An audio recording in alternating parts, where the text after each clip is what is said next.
Dice así la bendita palabra de Dios, Jeremías capítulo 33, versículos 1 en adelante.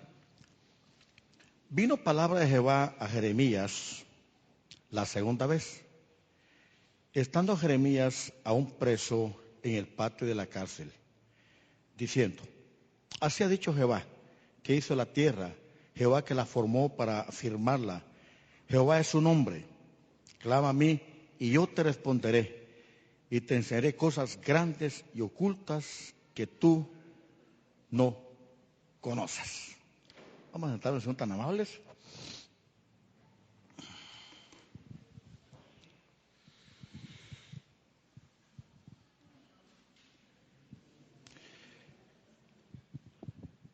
Se hizo una encuesta en relación al profeta Jeremías. Es interesante que cuando le preguntaban a los hermanos de la iglesia: ¿y usted qué sabe de Jeremías?, ¿qué decían todos?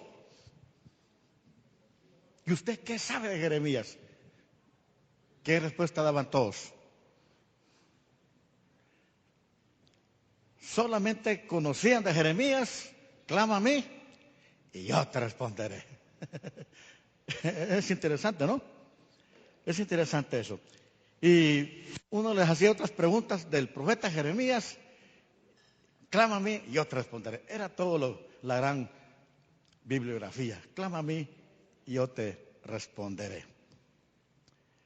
Es interesante este pasaje de la oración de Jeremías capítulo 33, versículo 3. Clama a mí y yo te responderé y te enseñaré cosas grandes y ocultas que tú no conoces. Es interesante que es el texto más conocido, pero a la vez es el texto más mal empleado. Interesante, ¿no? Ahora bien, dice: vino palabra de Jehová a Jeremías. Es interesante de que Jeremías estaba preso. Él tuvo muchos encarcelamientos y al menos se conocen dos clases de encarcelamiento que tuvo el profeta Jeremías. Dice: vino palabra de Jehová a Jeremías la segunda vez, estando él aún preso en el patio de la cárcel, diciendo. Este es el encarcelamiento más cómodo que el profeta tenía, ya que estaba ahí en lo que se llama la cárcel del rey, y eran unas jaulas, pero aún ahí podían ser visitados. Pero habían unas cárceles muy difíciles, que era un hoyo muy profundo, no había luz, no tenían visitas, no tenían derecho a comida, y era el encarcelamiento más difícil que una persona podía tener en esos tiempos. Jeremías estaba preso. Vino palabra de Jehová a Jeremías la segunda vez. Me llama la atención la segunda vez. Dice el capítulo 32, versículo 26. Dice Jeremías capítulo 32, versículo 26. Y vino palabra de Jehová a Jeremías diciendo. Esta es la primera vez que menciona la palabra a través del profeta Jeremías. Y luego dice: vino palabra de Jehová a Jeremías la segunda vez. Es interesante que lo que es la palabra de Dios, siempre que se menciona la palabra de Dios, es un concepto muy, pero muy importante. Eso es lo que el profeta quiere darnos a entender a manera de introducción. Ve el capítulo 31, versículo 10. El capítulo 31, versículo 10, que es el contexto. Dice: oí palabra de Jehová. ¿Quiénes? ¿Cuántos? Note.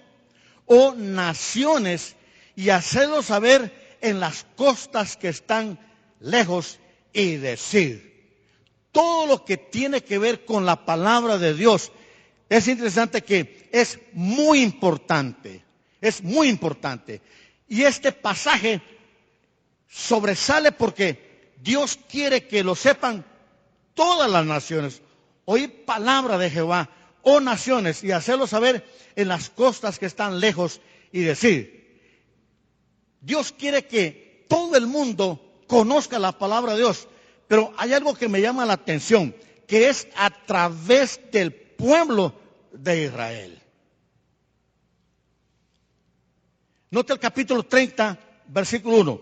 Palabra de Jehová que vino a Jeremías diciendo, así habló Jehová Dios de Israel diciendo, escribe esto, escribe un libro, todas las palabras que te he hablado.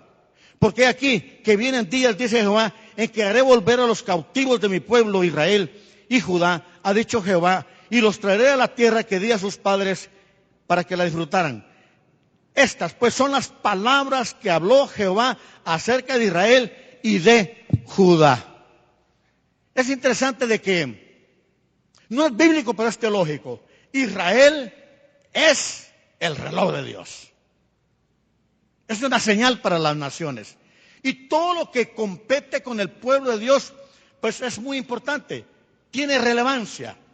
Y es interesante que estos capítulos del 30, 31, 32 y 33, note lo que dice el versículo 1 del capítulo 30. Palabra de Jehová que vino a Jeremías diciendo, así habló Jehová Dios de Israel diciendo, escríbete en un libro todas las palabras que te he hablado. Y note, es en relación al pueblo de Israel. Dice el versículo 4, estas pues son las palabras que habló Jehová acerca de Israel y de Judá. Ahí pone los dos reinos. El reino del norte, su capital, Samaria, y el reino del sur, capital, Jerusalén. Aunque a estas alturas recuerden que ya el reino del norte ya había sido tomado por los asirios. Ahora bien, ¿qué es lo que Jeremías entonces está tratando de comunicarnos? En el marco de este libro, este es el libro de Jeremías, le dijo Dios al profeta, escribe dentro de ese libro otro libro. La idea es esto, que tenga relevancia en el marco del libro de Jeremías, poner capítulo 30, 31, 32 y 33, un solo libro. La idea es esto. Cuando sucedan las cosas que se van a decir en este libro, del capítulo 30 al 33, va a ser un testimonio para Israel y para el mundo entero de lo que es Dios. Dios es el soberano.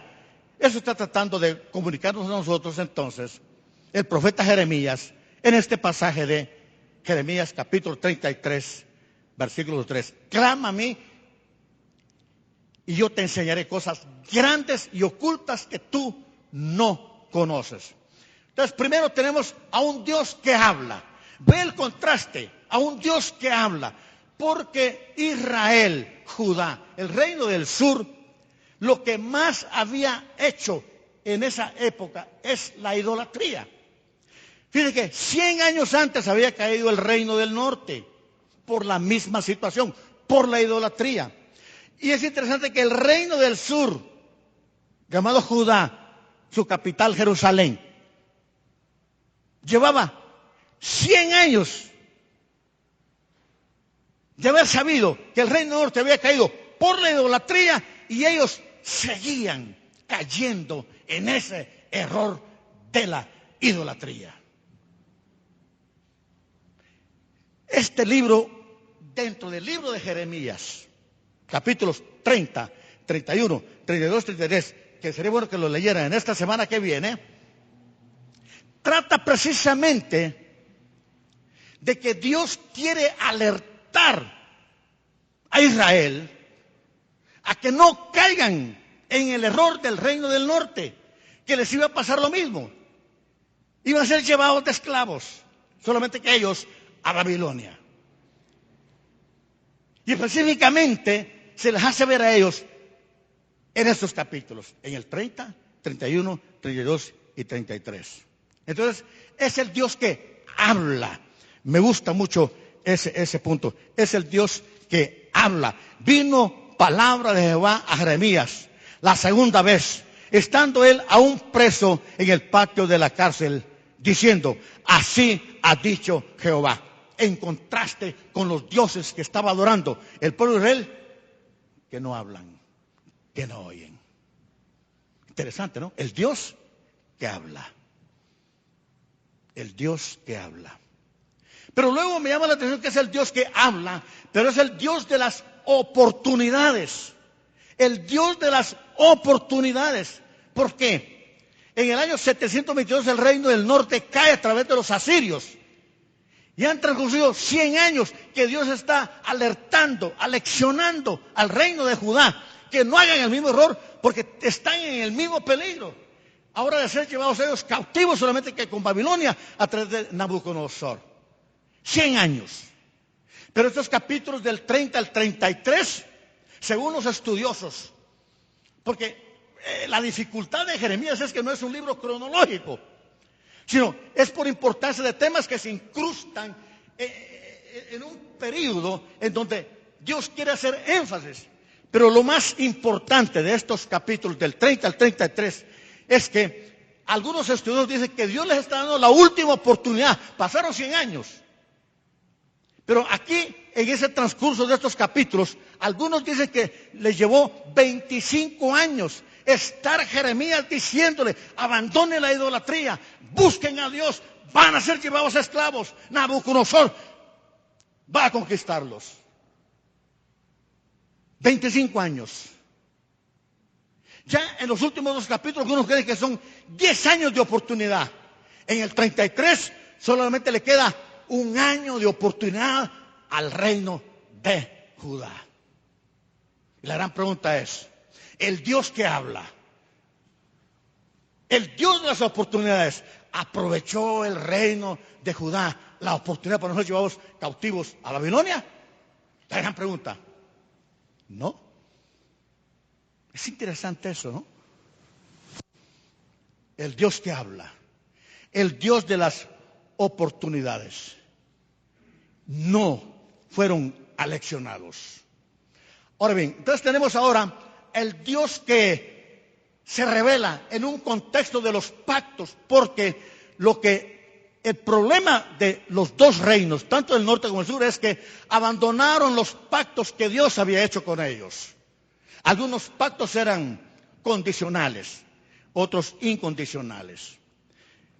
Entonces, el Dios que se revela, el Dios que está dando oportunidades, el Dios que habla. Pero lo importante acá es cómo Dios se da a entender cómo es el gran Dios de las oportunidades. Por eso dice el versículo 2, así ha dicho Jehová, que hizo la tierra, Jehová que la formó para firmarla, Jehová es su nombre. ¿Cuántas veces aparece el nombre Jehová? Si ustedes son curiosos, en el versículo 3. Vean bien el versículo 2. Así ha dicho Jehová, que hizo la tierra, Jehová que la formó para firmarla, Jehová es su nombre. El Dios que se revela. El Dios que se revela es el gran yo soy. Yo soy el que soy. Yo soy el soberano. Yo soy el que existe por sí mismo. Yo soy el creador de los cielos y de la tierra. Yo soy el que he hecho todo de la nada. Lo que está diciendo Dios es, si yo he podido crear todo lo que hay a través de un acto ex nihilo, de la nada, yo soy capaz de hacer con ustedes lo que yo quiero. Yo tengo el poder, porque yo soy el que existe por sí mismo. El Dios creador usa su título más importante, Jehová, y lo usa 3 veces. Hay algunos estudiosos, algunos quizá no van a compartir esto, que siempre que se menciona el mismo nombre es porque hay una alusión a la Trinidad. Dicen los teólogos que hay una alusión a un Dios trino. Ahora bien, entonces, lo que está haciendo alusión acá el profeta es llevándonos a Génesis capítulo 1, dice Génesis capítulo 1. Note lo que dice. Dice, en el principio creó Dios los cielos y la tierra, de la nada. Y la tierra estaba, ¿qué dice? Desordenada y vacía. Ahora, note cómo se presenta Dios en Jeremías 33:2. Note lo que dice, la tierra estaba desordenada y vacía. Dice, así dice Jehová, que hizo la tierra, Jehová que la formó para firmarla. Jehová es su nombre. Jehová es su nombre. O sea, el Dios, creador de los cielos y de la tierra, que le dio forma, que puso todo en orden. El Dios que todo lo hace ver de una manera perfecta.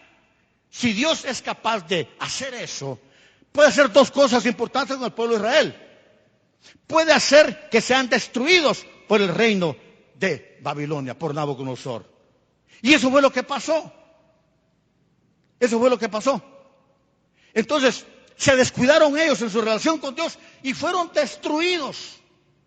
Pero Dios no quería que sucediera eso. Y yo tengo capacidad, yo tengo poder para hacer muchas cosas, para poner las cosas en orden, para hacer las cosas que se vean perfectas. Yo lo quiero hacer con ustedes, pero ustedes no se han dejado. Recuerden que Josías hizo una reforma muy importante en el reino de Judá. Hizo una reforma. Quitó la idolatría, quitó el paganismo. Pero esa reforma solamente fueron externas. Hizo reformas externas. Pero el reino del sur no se dejó ellos hacer una reforma en el corazón. La reforma fue de carácter externa, religiosa, no de corazón. Y por eso vino Nabucodonosor y los conquistó. ¿Ven?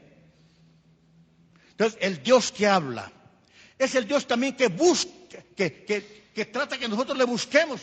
Pues dice, clama a mí y yo te responderé y te enseñaré cosas grandes y ocultas que tú no conoces. Clama a mí. El Dios que habla nos invita a buscarle. Es interesante que la palabra clamar es la palabra cará. Y tienen mal la idea de llamarle, de invocarle, pero mal de tener intimidad con Dios, con Jehová, el creador de los cielos y de la tierra. Es tener más intimidad de carácter personal. Por eso dice, clama a mí. Y luego dice, y yo te responderé. Y luego, y te enseñaré. O sea, Dios quiere tener intimidad, pero esa oración, clama a mí, según los estudiosos, es más de carácter colectivo que lo individual. Clama a mí. Dios quería que la nación clamara a Dios, que buscaran a Dios, que tuvieran intimidad con Dios. Pero es interesante que para clamar a Dios, para buscar a Dios, ¿qué tenían que hacer? Recuerden que tenían templo. La idea es, vayan al templo, pero a buscar al Dios del templo. Interesante eso, ¿no?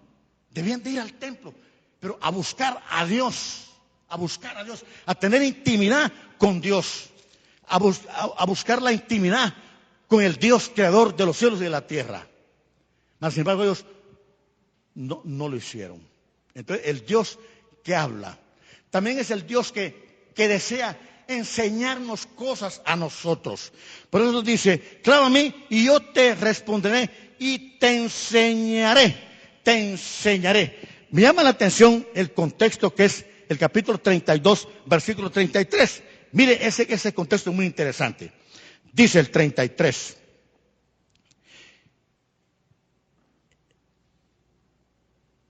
Te enseñaré.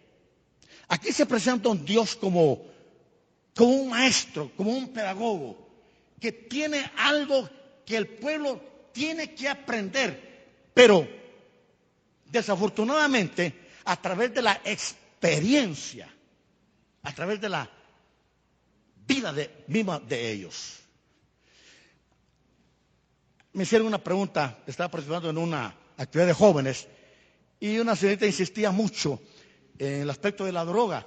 Y yo insistía mucho que no es necesario probar la droga para saber que hace daño.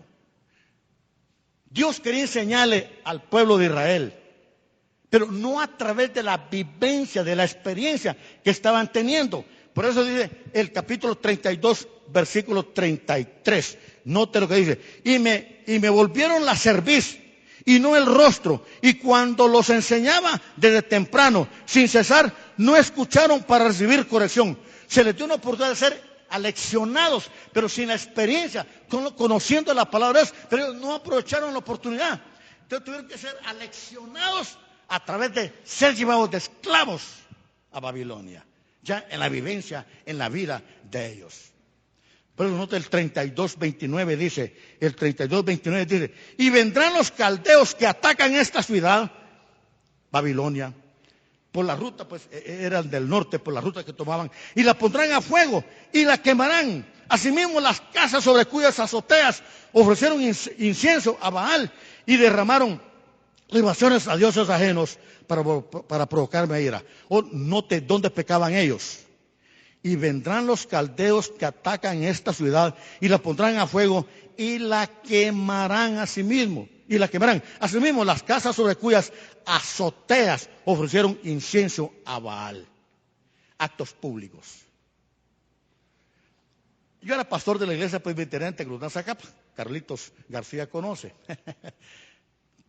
Tenía paciencia de oír los sermones también. Y es interesante que usted conoce a un hermano, no voy a decir el nombre porque de repente este video lo ven, donde los hospedamos, ¿se acuerdan? Pues este hermano fumaba, ¿verdad? Tenía ese problema del cigarro, pero se escondía, lo hacía muy discreto, ¿verdad? Eso lo hacía antes la gente que fumaba, ¿no? Iba a cualquier lado. Una vez un diácono tenía el problema del cigarro, ¿no? Y se salió ahí del templo, bajo un árbol del trueno, y estaba ahí, y misteriosamente yo salí porque yo no era policía, yo era pastor, ¿verdad? Pero mira que salía humo por la bolsa. Hermano, le dije, ¿y qué está pasando? El diablo, hermano, apagando el cigarro, ¿no? Pero se ocultaban. Pero Israel estaba pecando en público. ¿Me explico? Ya no se ocultaban para pecar, lo hacían en las azoteas. O sea, ellos enseñaban que Dios no era valorado por ellos. Note, ahora Dios los alecciona a ellos y sus casas fueron destruidas. El templo fue destruido, todo quedó hecho ruinas. Y todo el mundo vio cuando eran llevados de esclavos a Babilonia. Así como ellos enseñaban lo que era Dios en la vida pública, ahora Dios les estaba enseñando a ellos en público lo que ellos no habían querido aprender fuera de la vivencia propia. ¿Me explico? Ahora, por supuesto que Israel sí aprendió la lección. Pasaron 70 años en Babilonia por la idolatría. Y nunca más Israel volvió a ser idólatra. Pero ¿cómo fueron aleccionados? ¿Cómo aprendieron? ¿Cómo les enseñó Dios que no había que cometer la idolatría? 70 años de esclavos en Babilonia. Nabucodonosor entró y destruyó todo. ¿Ven? Así aprendieron. Así aprendieron. Interesante, ¿no? Ahora bien, el Dios que habla es el Dios que contesta. Por eso dice, clámame y yo te responderé y te enseñaré cosas grandes que tú no conoces. El Dios que habla contesta. Esta palabra grandes, de repente no es la mejor traducción, según los estudiosos. El asunto es que había un impasse. ¿Qué palabra ponemos en la traducción en el castellano? No era fácil, por supuesto, ¿no? No era fácil. Pero ni que la palabra grande no es la más indicada. A que sí son cosas grandes que ellos aprendieron. Sí fueron cosas grandes las que Dios hizo. Pero más el texto masoreto, lo que más quiere resaltar es que lo que Dios hizo eran cosas excelentes, magníficas, ordinarias. No eran cosas corrientes, no eran cosas comunes y corrientes. Porque ellos aprendieron muchas cosas importantes, cosas grandes, dice nuestra versión, excelentes, magníficas, ordinarias. Y luego dice cosas ocultas. Esa palabra ocultas es muy interesante. También el texto masorético dice que la mejor palabra es besurot y no nesurot, como algunos dicen. Entonces, la diferencia está en que si usamos la palabra besurot, dice que lo que Dios quiere enseñarles a ellos son cosas incomprensibles que el hombre no tiene capacidad por sí solo de aprender esas cosas, de conocer lo que Dios quería hacer precisamente con el pueblo de Israel. No hay otra forma de cómo ellos podían tener acceso a esas cosas ocultas, salvo que Dios mismo las revelara. Y es lo que Dios hizo con el profeta Jeremías en esos capítulos del 30, 31, 32 y 33. Él clamó a Dios y Dios le revela las cosas que Dios tenía, que eran ocultas, que eran secretas, que el hombre no tiene acceso a ellas, al menos que Dios se las revele a los que claman a Dios, pero más buscándole, acercándose, teniendo intimidad con Dios.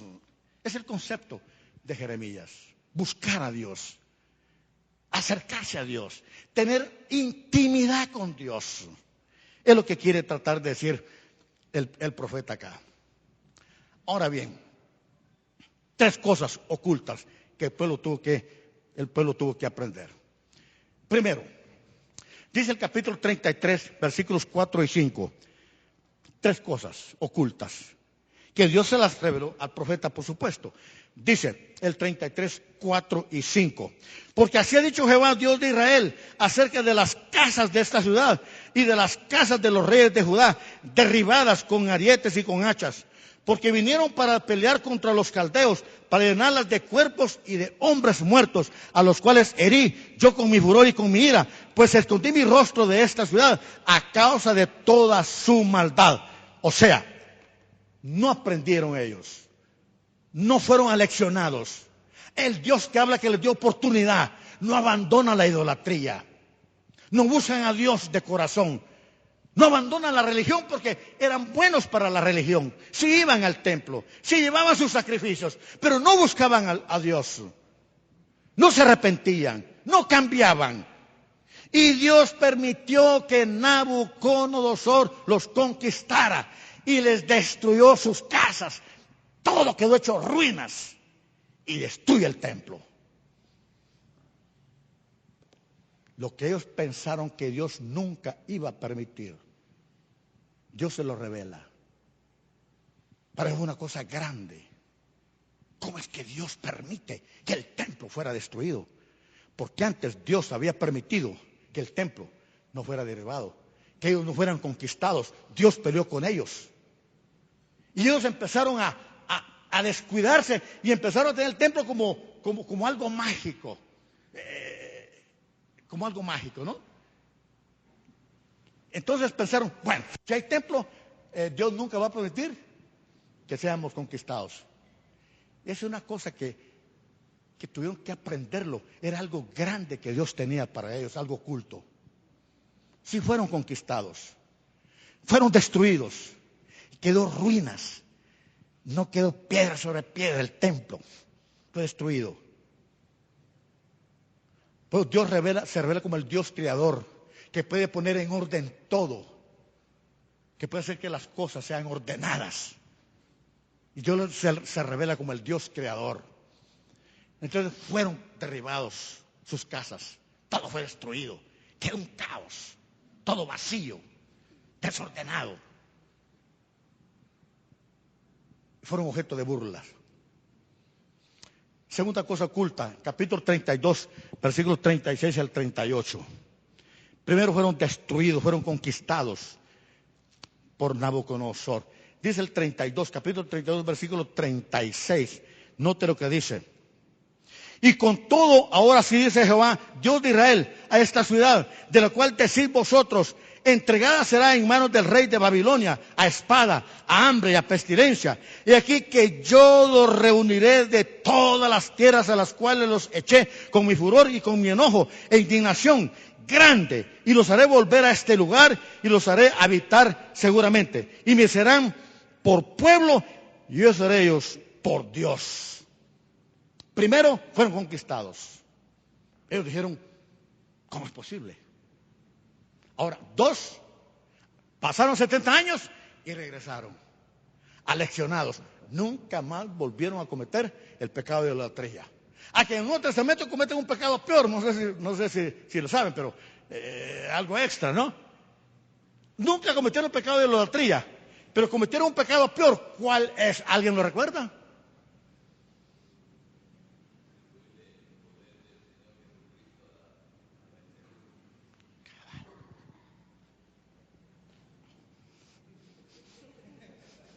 Cabal. Cometieron la blasfemia contra el Espíritu Santo. Atribuirle los actos, los hechos de Cristo a Satanás. Y también fueron disciplinados por ello. ¿Cómo? En el año 70, ¿qué pasó?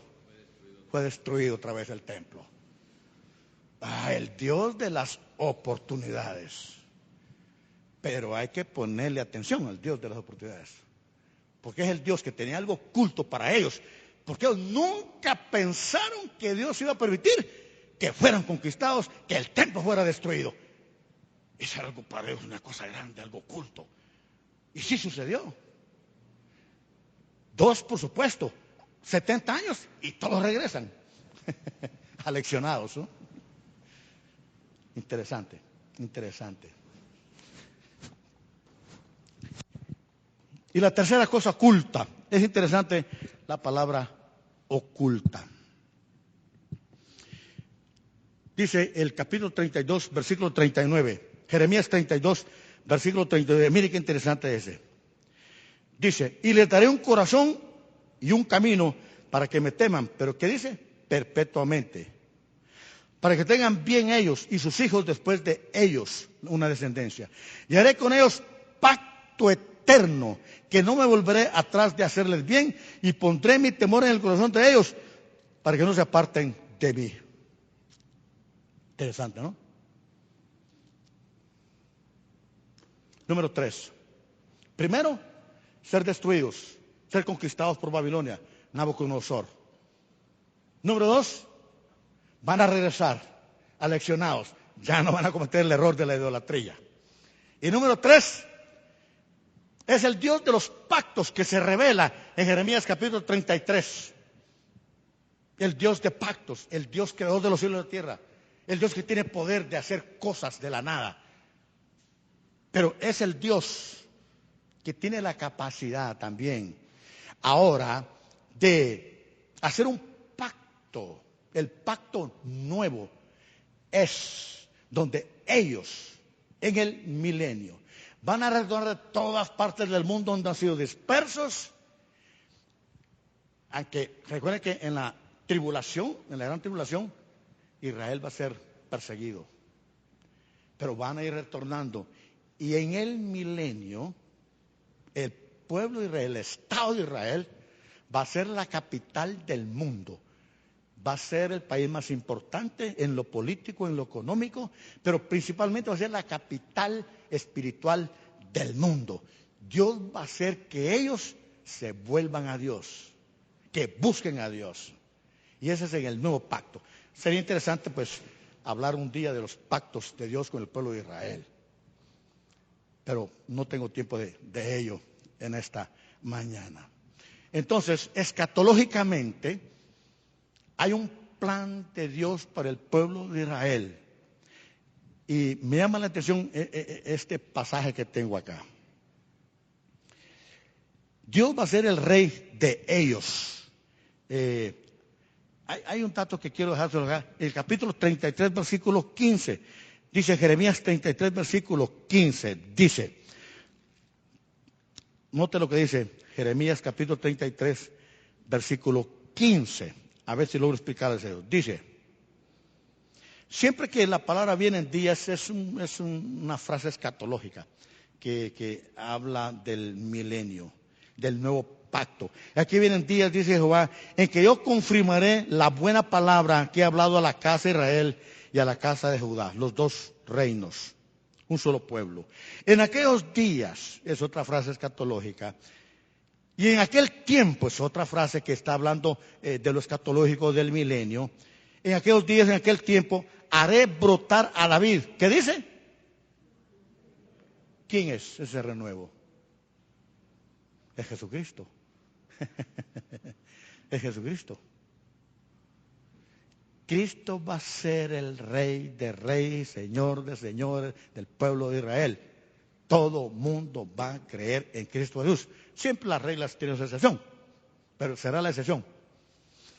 Es el oculto que había para el pueblo de Israel. Que Dios tiene planes para el pueblo de Israel. El último rey fue llevado a Babilonia y a partir de Jeconías, Joaquín, nunca más el pueblo de Israel ha tenido rey y nunca más ha tenido templo. Y se va a dar esto hasta en el milenio. Pero es interesante de que Jesucristo será el rey del pueblo de Israel. Por eso dice el 16, en aquellos días Judá será salvo y Jerusalén habitará segura y se le llamará Jehová justicia nuestra, porque Cristo es quien va a gobernar. Por eso dice el 15, en aquellos días, en aquel tiempo, haré brotar a David un renuevo de justicia y hará juicio y justicia en la tierra. Interesante, ¿no? Ahora bien, ya para ir terminando, Dios se ocupa, el Dios que habla, también se ocupa de garantizarle al pueblo de Israel y a todos nosotros que Dios sí va a cumplir los planes escatológicos que tiene para el pueblo de Israel. Y usa una figura muy interesante, muy conocida, las leyes en la naturaleza. Dice el capítulo 33, versículo 20, Jeremías capítulo 33, versículo 20. No te lo dice.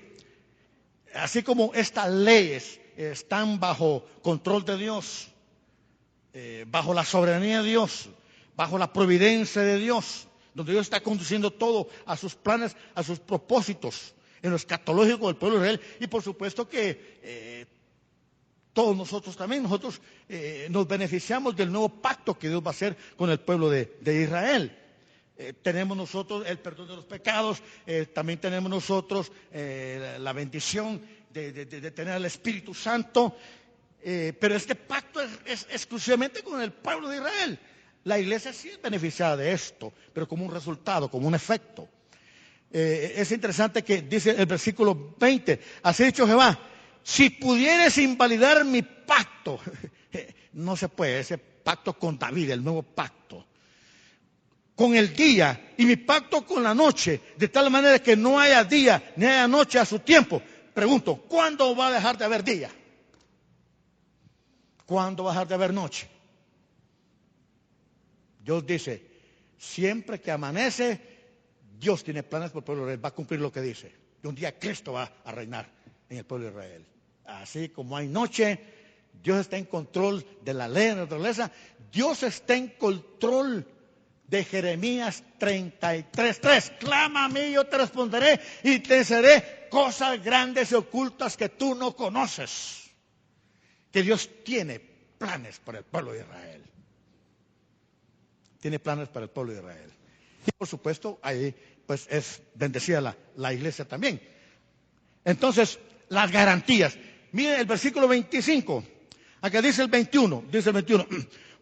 ¿Podrá también invalidarse mi pacto con mi siervo David para que deje de tener hijos que reine sobre su trono? No.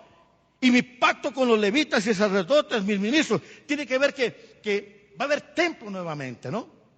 Va a haber adoración a Dios ahí. Eso es lo que está tratando de decirnos este pasaje, el 21.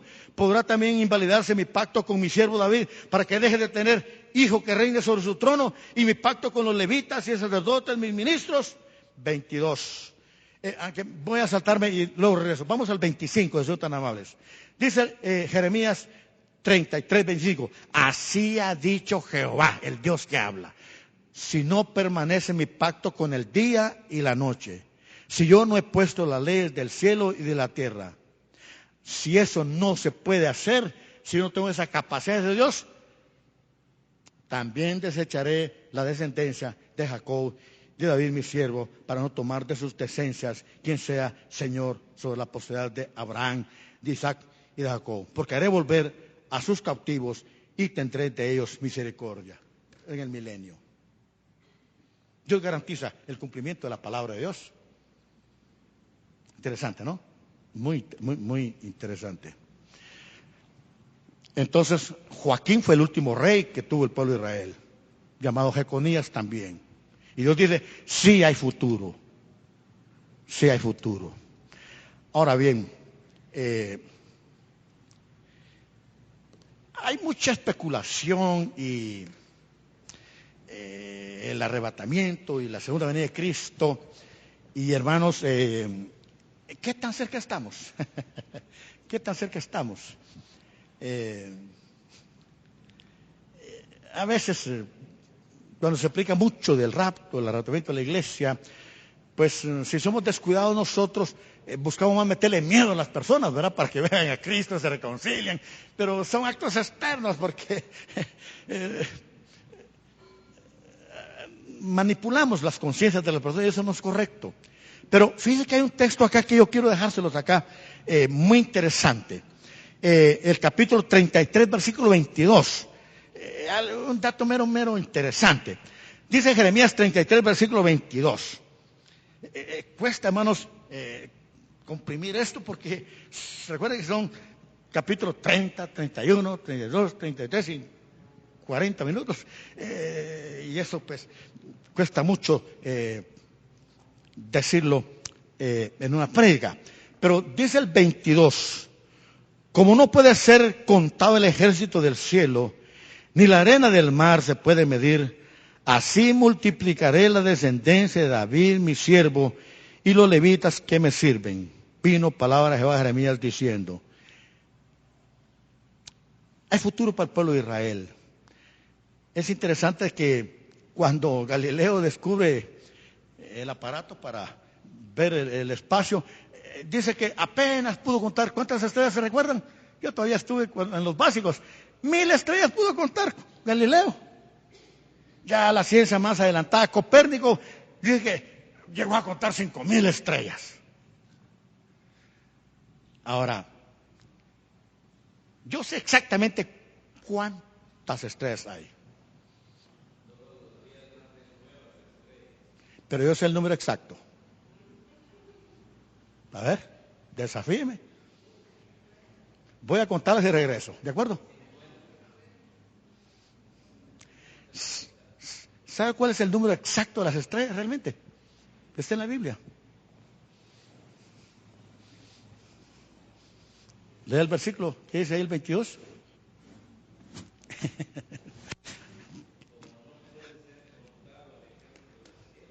Ajá, siga. Pero da la clave. Hay una ecuación ahí para saber el número exacto de las estrellas. ¿Cuál es? Déjeme que vaya a contar los granitos de arena y regreso y le digo cuántos son. No se me da chance. Igual. Exactamente el número de las estrellas. ¿Cuál es? Exactamente los granitos de la arena. Como son pocos, ¿verdad? Los cuento y regreso, ¿de acuerdo? O sea, hay futuro todavía. Así que todavía seguiremos viendo grandes cosas ocultas que Dios tiene para nosotros. Él quiere leccionarnos. Él quiere que aprendamos cosas. Es muy interesante este pasaje. Me hubiera gustado haberlo dado en unas 3 prédicas, unas 4 prédicas para comunicarme de una manera mejor, pero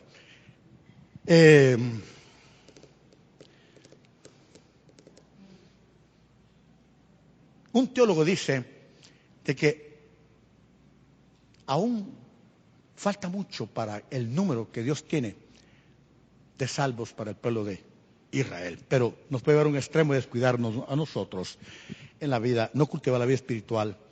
Y es hasta cierto punto, una apología tocante a que no debemos de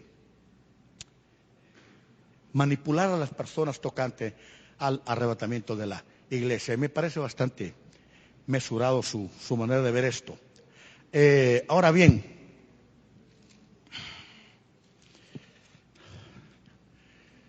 me llama la atención, hay una teología profética que Dios traza acá en todo el libro de Jeremías. Y especialmente en estos capítulos del 30, 31, 32, 33, que es un libro de oportunidades. Hay una teología, hay una escatología de juicios de Dios para el pueblo de Israel.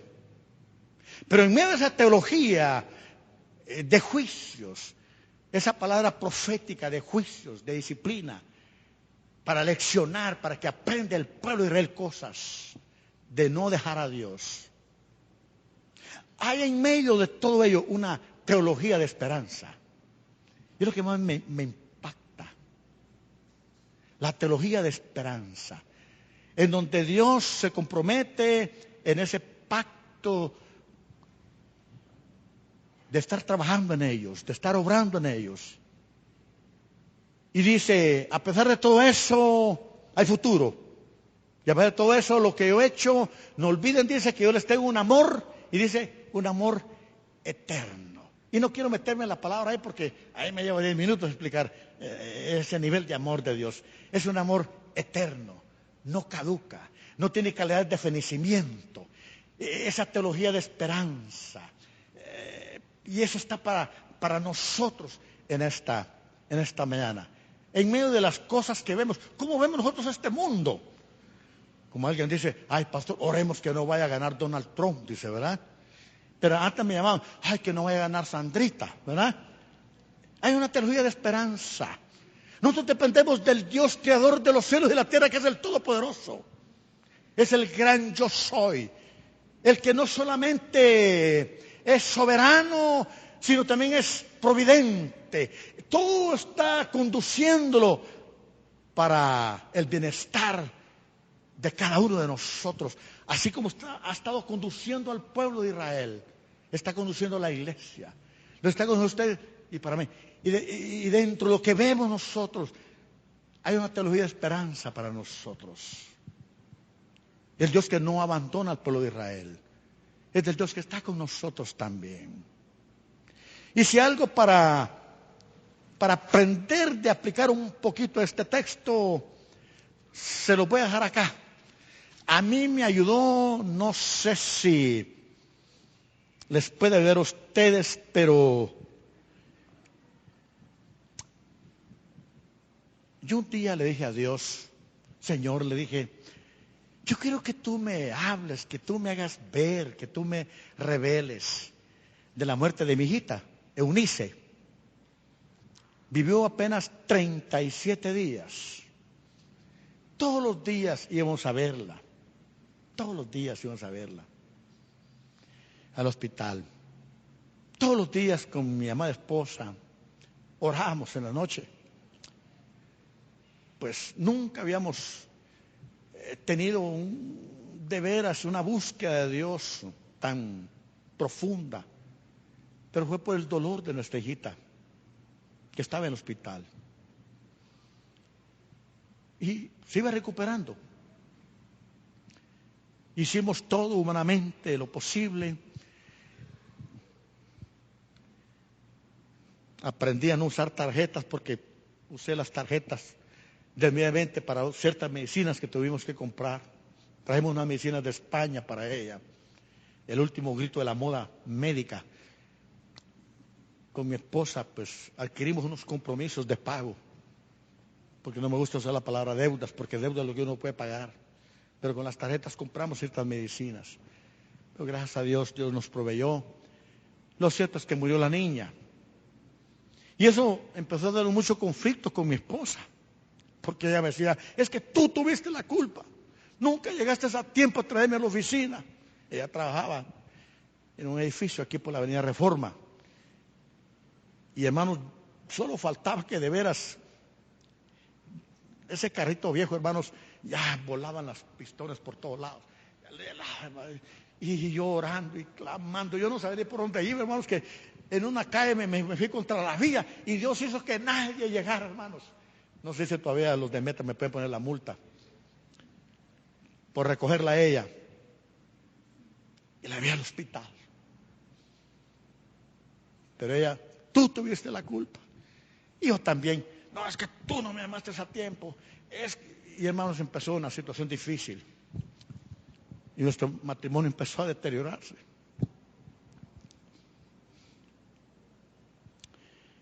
Y Señor, le dije, revélame. ¿Por qué lo permitiste? ¿Qué es lo oculto? ¿Qué es lo que tú quieres que yo aprenda? ¿En dónde me quieres seleccionar? Tú le revelaste a Jeremías. Todos esos capítulos del 30, 31, 32, 33, era algo oculto, era algo grande. Él no tenía acceso él por sí mismo para tener esa revelación. Era imposible, salvo que Dios se lo dé a conocer.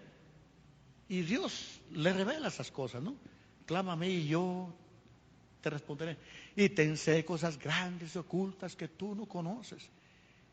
Y él fue eleccionado y le reveló Dios. Y empezó muy difícil la cosa con mi matrimonio. Yo empecé a orar.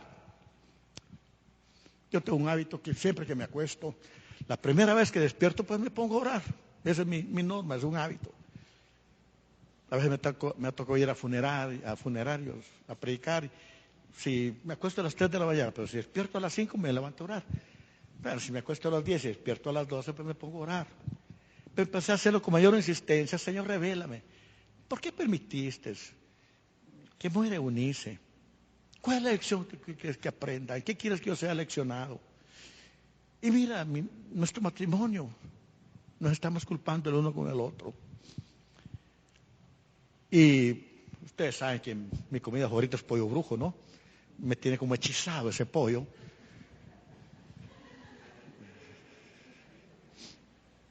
Y estaba precisamente ahí, que valga la aclaración, el comercial, ¿verdad? En el Unicentro. Ahí, solito, con mi pollo brujo.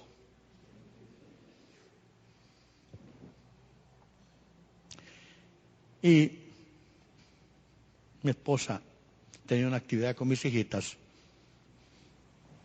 Estaba ahí solo, en el pollo brujo.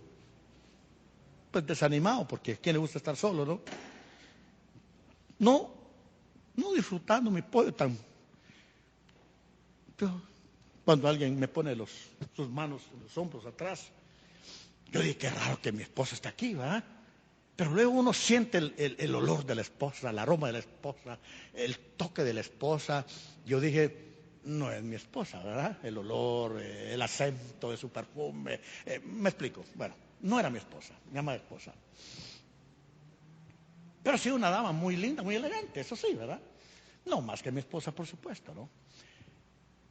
Era la doctora que atendió a la niña, una experta en neonatos. Me dijo, usted es Eduardo Luna, me dijo. Yo, sí, yo soy Eduardo Luna. Usted es el papá de Eunice. Sí. Su esposa es Dinora. Sí. 37 días su niña. La tuvimos nosotros ahí diciendo, orábamos, yo soy cristiana, me dice. Y yo empecé a orar, porque yo vi que ustedes se desarmaron ese día cuando leyeron la noticia. Sí, le dije yo, y ya tengo 3 meses de estar orando que Dios me revele y mi matrimonio se está deteriorando, le dije. Y me dijo, aquí no puedo hablar con usted, me dijo. Termina de almorzar, me dijo. Y lo espero el lunes en mi clínica, me dijo. Deme la hora. Yo le dije, pues ¿cuánto antes? ¿A qué hora sabe usted? A las 8. Ahí estoy. Llegué a la clínica ella y me dio todo, esa bitácora médica, todo el registro médico. Y me dijo, la niña de ustedes, me dijo, a su esposa no se le vino, me dijo, por descuido de ella.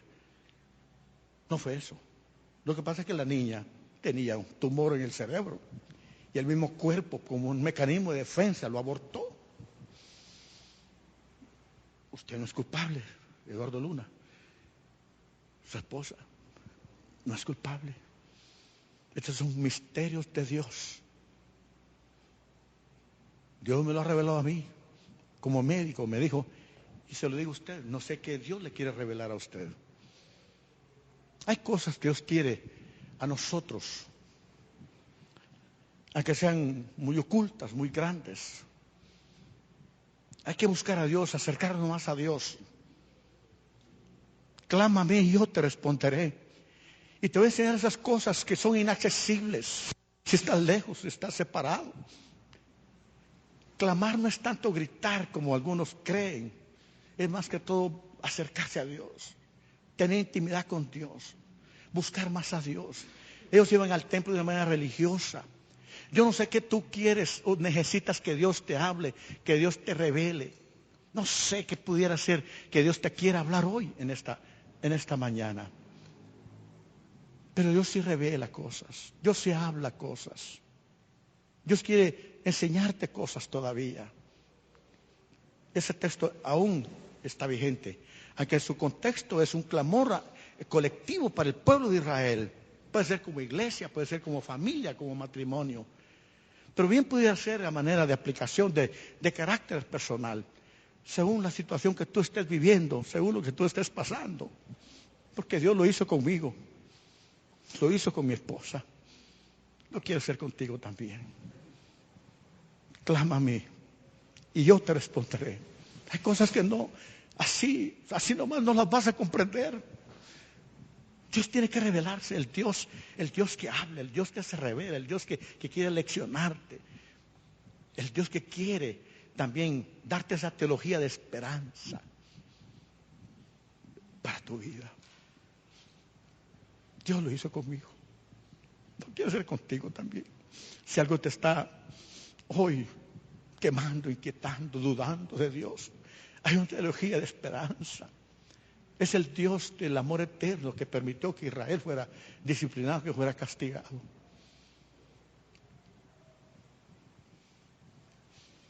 Clama a mí y yo te responderé y te enseñaré cosas grandes y ocultas que tú no conoces. Vamos de pie, vamos a orar, si son tan amables.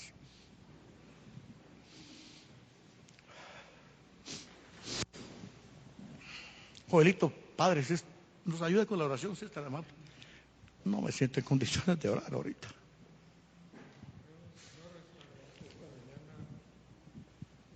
Muy agradecido, Señor, por lo que tú has permitido que sea transmitido aquí esta mañana en este mensaje del hermano Luna.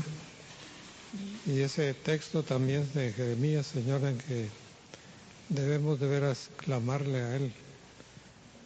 Y Él nos va a aclarar probablemente muchas dudas que en nuestra vida permanecen, dudas que vienen a cada momento, a cada instante, dudas que tenemos de lo que está pasando en el mundo entero, pero si clamamos al Señor, si de verdad nos entregamos a Él, Él nos va a dar esa paz, nos va a aclarar esas dudas, esas incertidumbres que tenemos, y esa paz va a venir a nuestra vida para poder de veras gozarla y seguir comprendiendo que tú eres soberano y que tú lo que prometes lo cumples, lo que tú has permitido que sea inscrito en tu palabra también es algo verdadero, es algo que de lo cual podemos y debemos aferrarnos y estar conscientes de que es tu palabra. Te alabamos en esta mañana y te damos gracias por poder estar aquí reunidos, por haber aprendido de tu palabra. Y Señor, que al salir de este templo de veras podamos dar esos textos ahora constantemente. Te damos gracias por el hermano Luna, te damos gracias por todo lo que se pudo hacer esta mañana aquí.